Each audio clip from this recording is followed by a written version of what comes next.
I guess I can share a new tool purchase. This is one bench vise that I have that I picked up at a flea market for 30 bucks. You know, I'm missing the end. It's Morgan Vise Company. I've never heard of them. So, you know, it's an okay vise. But for the same 30 bucks, I got over here this Wilton woodworking bench vise in, I'd say, like new condition, but it's clearly old, probably out of a school woodworking shop. What was that? W9-63, so probably from 1963. And then I also got this. Well, so this was 30, this was like 45. But I got a package deal for less. And this is a quick change vise. It's made by, and you can't see it anywhere. The only marking on here is this B. But through some internet research, it's made by Sheldon. And it's probably well over 100 years old, but I can't find any definite information on this. And the way this works, it's really cool. On the bottom, we have this bar that, as you twist this, it pulls this bar, which is actually wedged. So this bar in the middle here is engaged with, now underneath here there's a another catch, a toothed catch. So when you turn the handle, it raises that tooth bar into the other tooth bar under that screw there. And then once that's raised, it engages this cam here. So that's your quick adjust. You have like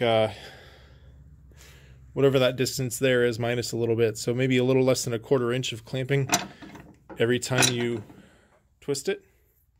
So that's a really cool purchase. And I'd like to put these on a woodworking bench at some point. And in this, so I got this, and this for $125. This is a really cool thing. It's a number 5 universal trimmer by Fox, W.R. Fox. And I have no idea what the age on this is. It's the Fox Machine Company, Grand Rapids. And any of the research that I've found says that this is probably also 100 years old or so. And the guy I bought this from, he had it for about 50 years. The guy he bought it from was 90 years old, retiring. He had it for quite some time. And then, so 2 owners ago, that owner got it from his dad. So this is quite an old machine.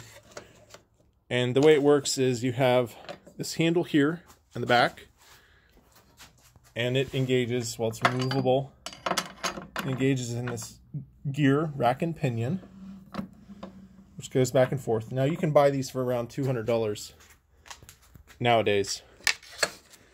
And what it does is you put your wood in there. Well, I guess first I'll show you. This is a cut edge with a 60 tooth carbide saw. So that's pretty nice. And then I'll show you the cut that this makes.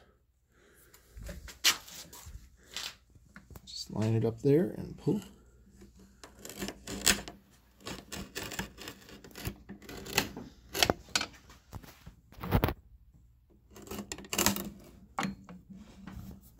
Now this doesn't work perfect. I'm giving it the benefit of the doubt here. This is maple wood that I'm cutting. I think it's a soft maple, but you can see it's crushing the grain and it tore out a little bit there. Now the guy said that he just sharpened these blades and they do feel very sharp.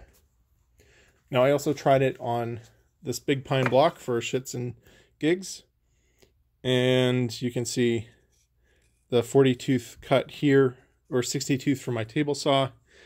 and then trying to cut it with this. And all it does is just crush the grain. And that was a pretty light cut that I was trying to take. That heavier one was an abysmal failure. Now I can also use it on pine. You can see I made that, and it just crushes the grain. So you need to have a pretty hard wood or not care about the end grain. So this is great for like doing window trim around the house. Maybe not fine woodworking, but simple carpentry would be a great thing to have if you don't have a saw. And so it's also adjustable. Let me move this over here.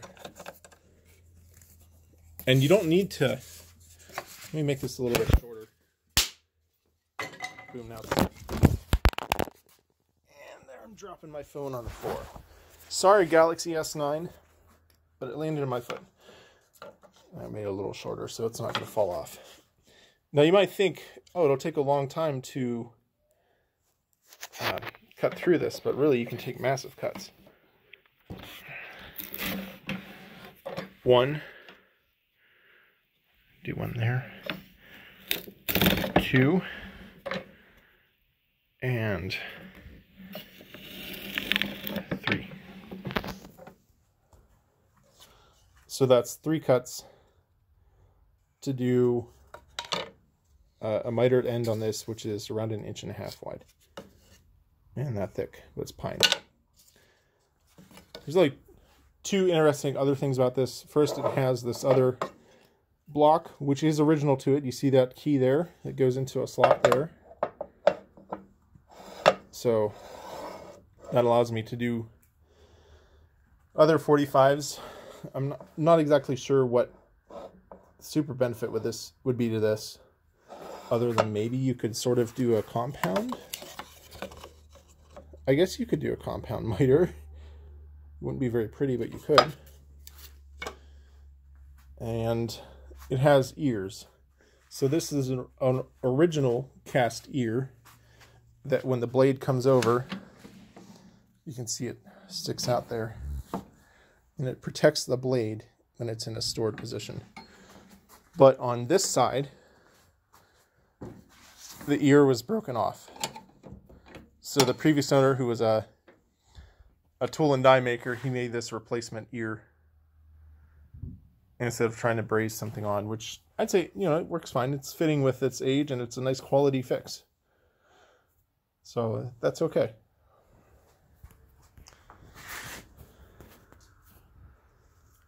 So that's it. I'll see you around.